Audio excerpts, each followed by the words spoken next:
the end of the day, how do I put it? It's like I can imagine there's certain areas, places you'll want to travel more than others. Correct? I've got nowhere in mind.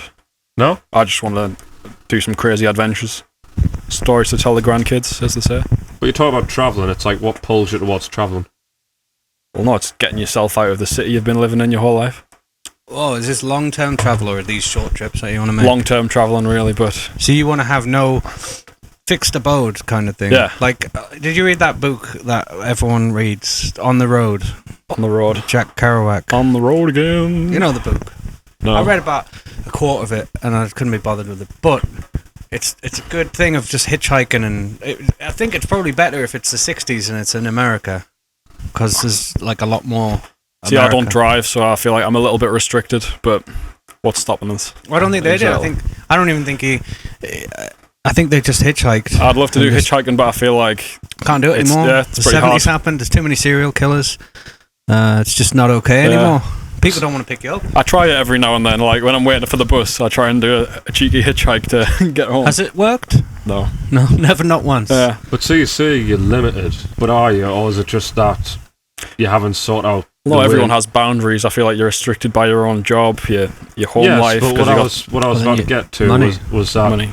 Is to not say, for instance, like places you could travel within them restraints that you could make the most of. Well, I wouldn't want to do short-term travelling. I want to make the most out of it. But if like what you're saying, if with money, right, does that mean it's comfort that you want, really? Because you could live without money. You could have no money. Well, I'd love to live in the woods, actually. That's something I'd love to you do. do a lot of campfires, don't you? Oh, do, yeah. Well, this was something you mentioned. It was like, we'll do I think you suggested it tonight. There were many suggestions, like a Ouija board and a fire, which I don't know if we could do any of that in the pub, but like, so you are happy to just camp and just be out there and have I haven't done much camping, but I've had a lot of fires and music and s'mores and all that. Well, what I was getting at more about the like limitations aspect of it was that you don't know what hidden gem you may discover going somewhere where others won't go. Yeah. Like, not so much others won't go in the sense of they won't go there for certain reasons. Don't go to Starbucks, go to your local coffee shop instead. I want to travel. I'm not going to Starbucks anymore. It's like I'm talking more or less in the sense of, let's say, for instance, everyone doesn't think to go to this place, right? Like, just imaginary place, right? Yeah. You go there, and next thing you know, you see the most beautiful view ever. You're going to be glad you went there, aren't you? I see the most beautiful view ever every morning in the mirror. That's when the podcast ends. No, that's it. Well, thanks for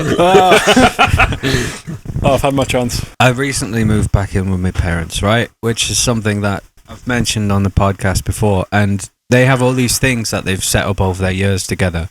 Like the opposite of the travel and the way that you want to just, I don't know, like the no possessions, just traveling. They've got all these comforts and all these things. But one thing they have is, you go in the bathroom and there's two sinks, right? There's a wide mirror and there's two sinks. And I always used to think, when I only had one sink, right? Which sink do you use? Like, do you have one each, right? Well, I use both of these sinks, right? If I'm washing my hands, I use the left sink. If I'm brushing my teeth, I use the right sink. And I wonder if they both do that as well. The fantasy when you buy two sinks and the mirror and everything is that you're both brushing your teeth or whatever, and then you go to bed together. You just spend every moment together, this romance and stuff, right? But the reality is, you're both in the bathroom on your own. You use one sink to wash your hands, you use another sink to brush your teeth. You use both the sinks, but not in the fantasy way that you've thought of. I don't have a way to wrap this up, but it's just an observation I've noticed. It's always better to come in the sink than to sink in the cum. That's nice. That should be on a t-shirt. Yeah. That we're all wearing. Cheers, I'll drink to that one. In a cum stain. May I ask a somewhat personal question? Yeah, sure. Why do you think it is you remember that? Why did I remember that? Yeah. Like, why does that stand out to you? It seems like a very specific thing to remember. It's because I'm going through a divorce, right? And they've an example. No, I mean it's what people say. Sorry to hear, but one of the best quotes I heard is like, "No happy marriage ended in divorce." If you stay together long enough, you keep getting bigger houses and you keep putting all your upgrades and stuff, and you have a long marriage. They've been married 30 odd years.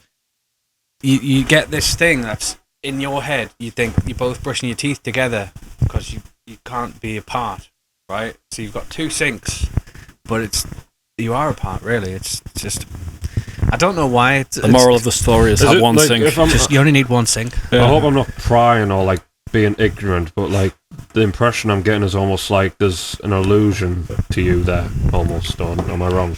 Well, you just when you see the advertisements for it, or when you, I mean, first thing you two thought, right? If you're being honest, when you think two sinks, what's the way you imagine it? Like, I don't know if this is the rational side of me, but I always imagine in case one breaks.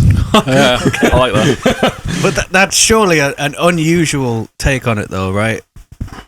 Yeah, I mean, like you're not in the shop and they're like, "Hey, I'll buy 2 toilets." You get 2, right? Because this one's going to break, and then you'll just be able to keep washing your hands without phoning a plumber. And then when this one breaks, you got to fix this one. I guess that's one way you can tell if a provider doesn't have confidence in his product, he has to sell you 2 and I'll give you 2. I've never thought so much about sinks in my life. Well, what was your thought of it then? So you've got this unusual take on it. Well, you don't really need 2 sinks. No. There was no... But when you think of it, like, you're buying it anyway because do you think it's like because you're so in love that you just can't I've always had one, so... Yeah, most people have just one sink. But what does it say when you get married? Till death, till we part. Yeah, ideally. If anything, the way in which I would interpret it is that, well, think about that sentence in of itself. What does that mean? It's like, well, until we part. Well, for something to part, it has to have unity. So it's like, I guess, to the extent, I guess it's like almost a very, very literate take on we're so much one that we don't do anything without each other. Yeah, like we're not going to use the sink separately. We must use the sink synchronized. And you think about it to an extent, there's a beauty in that, in the sense that, you know, like, we really believe this. Like we really believe this to the point what's to believe? It's to act out. It's like we believe this to the point where we'll do everything in the manner in which we act out this bond we've made. We're married, we're bonded to the point where we have to use the sinks at the same time. But there are different activities. For example, you wouldn't both go in the bathroom to take a shit, right? You've got to go in separately, and that requires you to wash your hands and use one of the sinks. I guess the limitations you're referring to are almost limitations that would otherwise break the innocence. I mean, I don't know if you two are single, if you're partnered. I've got a girlfriend. I'm single myself. Well, there's a certain barrier in your relationship where your partner will be in the bath, for example, and you just come in and take a shit. Well, the example that pops into my mind is when you say something that you know it's going to be hard to go back from. I say that every day. Sometimes it's good to be uncomfortable. I think it's something where you can, even on first dates and stuff, if you're not being honest with the person and you're just being polite, you can be miserable. I've found myself in situations. Miserable how? Well, I'll give you a non-PG example, right? You're not enjoying yourself in bed with someone, but you battle through to please them, even though you know you're not going to see them again because you didn't have a nice time, for example. You're not being honest with yourself, and I don't know, it's just, we all have to keep up a pretense, and even when we're naked in bed, we have to pretend sometimes. I guess it's a set of questions of one's own values and what. I think if you're not in the mood, things can always stop. Though there's no force to finish. Yeah, but it's like what I'm trying to say is that like it's almost a set of judgments and trials. That's the word I'm looking for. It's almost like a set of trials on values and so forth. In the sense that it's like the way I look at it is it's like this. It's like, well, if you're not doing that which is truthful, if you're not being honest, then you're lying. Even if it's to yourself, if you know that you're not giving somebody the true impression, then you're giving them an illusion. And I mean, yes, you can be all like what I call almost semi-pretentious, philosophical in your analysis and say, oh well, everything's an illusion if you choose to take that stance. But it's like, but just because you know that's an interpretation doesn't mean that's the interpretation you should choose to act out. And it's like, the point that I'm trying to get to is that, like, say for instance the example you used, right? You sleep with somebody, you have a bad time, right? But you power through it. Well, what's that? It's an act of strength.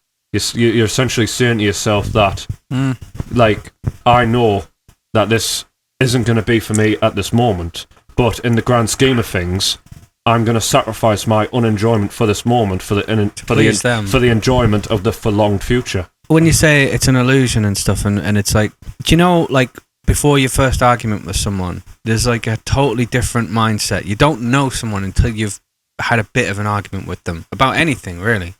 It could be your partner, it could be a friend, it could be two people like you're doing a podcast with, right? You don't know each other until you start an argument. Right. One thing I was gonna say. The table over. No, it's just we're all pretending right now, right? We're all being more polite and more nice than we would normally be. I see it more as perspective. It's like, this is us in the podcast. Like, this would be us, say, if we were having like 10 shots of vodka, or like this would be us, say. I mean, that's just my own personal opinion, but it's like, one thing I'll say right now, which I think people watching would notice as well. You speak very eloquently, right? me personally, or personally, yes. Oh, right, I think right. you speak in a way that it's like you've got all these like thoughts that are like ready to be quoted or typed into something. Like, you speak like I'll give you an example. I think if we were to look at this table, one example I could take of this table is, like, you know what I mean? He's a very deep thinker. You speak in these philosophical ways, and I'm thinking, is this how you always speak, or is it because you're on the podcast? That's how he always speaks. Like this? Okay, No, I just wanted to check, because I think people comment and be like, this guy always speak like this, or is this because he's on a podcast? No, I've had it my whole life. I'm not, like, if I go a bit stuttery, it's because I'm not really that used to talking about myself. But I'll give you one example. Like, so I was about 15 at the time. This was before I even, like, knew of the humanitarian subjects, if you like, or understood what they were. So I was in history class, and I was learning about World War One. And I asked the teacher a question. I said, why aren't we learning about Titanic? When I said this at the time, and my intention wasn't to be pretentious, I was more or less a 15-year-old just testing boundaries, if you like. When I said that, what I meant was, and again, this is pre any understanding of any of these methods of thinking and so forth, or any sort of, like, this was unfiltered, if you like. Right. You know, this was like I say, I was 15, you know, it's like... You don't have a filter when you're 15. What do you know when you're 15, you know? Yeah. It's like, the way in which I acted, like, I say it in a joking manner, because obviously I know 15-year-olds have sense, you know, and so forth, like any age... But you're a kid, it's a totally different... Yeah, it's like I was saying before, it's like you're still you, but you're the kid version of you, almost. It's like... You're unfiltered at that point. The filter comes later. But, like, what I meant when I asked, why aren't we learning about Titanic, was, why are we learning about these specific things? Right. So I didn't mean, why are we learning a bit about this over this? What I meant to say, like, and the teacher was like, oh, because we're learning about this. But I didn't at the time, like, well, even now, I guess to an extent, but more or less then, I didn't feel like my question was answered, and I realised, because I didn't know at the time, at 15, how to word the question I wanted to ask. Yeah. So it's like, no, it's just, I'm just me. I don't know how to act. It's like you weren't being like, I don't know. It's you weren't saying, why are we learning about this? You were saying, why aren't we learning about another specific thing from like, why this over that? Yeah. That's why what- this over that, so- rather than why are you skipping over the Titanic? You know, why aren't what are you hiding? Kind Yeah, of thing. it's like, Just watch the like movie. the reason I tell that story is because, well, like, I've had it one or two times where people have asked, like, you know, I'm at this, you know, I'm at the way I am, which is a bit of an odd question in itself. It's because it's you're very. I'm trying to think of the word. Very formal in the way that you speak, you know, and I just wanted to formal make sure. how, like, Well, you speak in complete sentences, and they're very. I don't know. I feel like I'm in fucking Goodfellas. Formal how? What am I formal like a don't fucking worry, I'm not going to poet? shoot you. Yes. It's like, I feel like it's like that scene, like formal. What the fuck? Like what? Funny, you mean funny how? Yeah, it's exactly that moment, but with formal. It's, I don't know. It just, I never know anybody on these things. I'm meeting people for the first time, and I just have to assume that we're all just being like ourselves. But everyone's always a bit, kind of like, they always put on a bit of a voice for the podcast. They always, it's always the podcast version of you, like you'd say. And that's what I'm just trying to make sure everyone's relaxed and everyone's just being themselves, you know? Oh, yeah. I mean, I'm certainly relaxed. Yeah, Relaxed, yeah. I mean, my back's hurting a bit, but Is it the chair? I'm always achy. Well, let's talk about that. Why are you always aching? I don't know, but we do go to the Bolden Spa all the time. It's a very nice place. Get yourself there. I will, but I need to know more about it. How did They this just come have a about? steam room, sauna. Basically, actually, it's a story how I got there. I was obsessed with McDonald's Monopoly. And I used to peel Monopoly stickers off people's tables. I actually got caught doing that one time, and the mum shouted at us, but she actually left to get more from the tills. You peel them off people's tables? Not like when they're there. No, they left the rubbish on the table. I went to take it off. I've got a picture in my head of him in a burglar mask with like a big. He is the hamburger. I have like a character called Macman. He was like a McDonald's mascot. He's crazy about McDonald's Monopoly. Just the Monopoly. Doesn't care about. Oh, just the Monopoly. Yeah, he doesn't care that much. A burger. Whatever. Yeah. Hopefully, there's another next on one. The burger. Do they still do it? Yeah, they do. Yeah. It's on the bags these days. I would know. But yeah, so I found out about this bar because I got a gym pass on my McDonald's Monopoly and for you free. actually used it. Yeah, I actually Most people used just it. like, it's not a free burger. Fuck it, and throw it out. I got about £70 worth for free. So I had a lot of leftovers. Actually, I should have give that away. Right. Yeah, but one of my hobbies. That's interesting. Like to actually meet someone who's actually won something worthwhile from the McDonald's Monopoly. I've won £20 worth of CEX vouchers, and I bought some terrible earphones as well. What kind of headphones did you buy? They were Skull Candy. I think they were anyway. That had Skull Candy. I don't know why. Like these were just. I needed some because just like the ear ones. The earphones. Yeah. Skull Candy is headphones that like everyone buys because they're everywhere. They're in HMV, they're in CEX, they're well advertised and well marketed product, but everyone moans about them as well. Yeah. Everyone wants them, but then you get them and they're shit. It's like Beats. Beats get a bad name as well. Best earphones I got was cheap running ones, and it has a little curl things that fit in your ear perfectly, and don't fall out. I'm trying to get back into running, and there's two different ways of running. One is when you're listening to your own footsteps and you just and your own breathing, and the other is to run faster because there's a fast song on or something. I like running with music. So I almost think of it in like me myself talking from my own interpretation. Like when it comes to running, like or any some form of physical activity. I mean, I cycle 16 miles a day to work and back. What I've noticed myself, because like for half an hour cycling there and back, obviously I'm left alone with just my thoughts and music. Yeah. But what I've noticed is that the music that resonates with me more is the music that puts me more in the moment. But like it's a funny one though. It's like music that's more sentimental to us or more like resonant with us. It's almost like I can feel. It's almost like a butter thing. It's almost like I can feel more of me in that moment. It's hard to be present when there's not something like music to. Like here's an example, right? It's like us three right now. It's like we're talking and we're having to talk in an interesting manner. Yeah. Otherwise, people wouldn't watch, or we're at least having to say something of some sort of relation into the audience in which they can understand. We have to talk in a way that it's like that we're talking the whole time. You can't just do a podcast and be like, anyway. Yeah. You can't just be it's like but like, what is that when you think about it? Really, it's like a form of rhythm. Yeah. And it's like you're using most of like exercise, using most of your like filters, so to speak, or senses. I mean, like you're looking at each other's eyes to like feedback, and we're just staring at each other. Yeah. We're podcasting and so hard right now. And then it's like, you listen for the tones, and then it's like, well, obviously you smell and you breathe and so forth, but it's like, and that's kind of what I think I'm trying to describe with the music, is that the music that's sort of like whatever it is, whatever your belief is. Give me an example of a song that you would listen to. Both, right, really. Right. So, for instance, when I listen to Ladderellis by Tool, or when I listen to, it gives me an idea. Or when I listen to The Hand That Feeds by Nine Inch Nails, that's a great song. Or Dead Souls, the Joy Division song that Nine Inch Nails covered.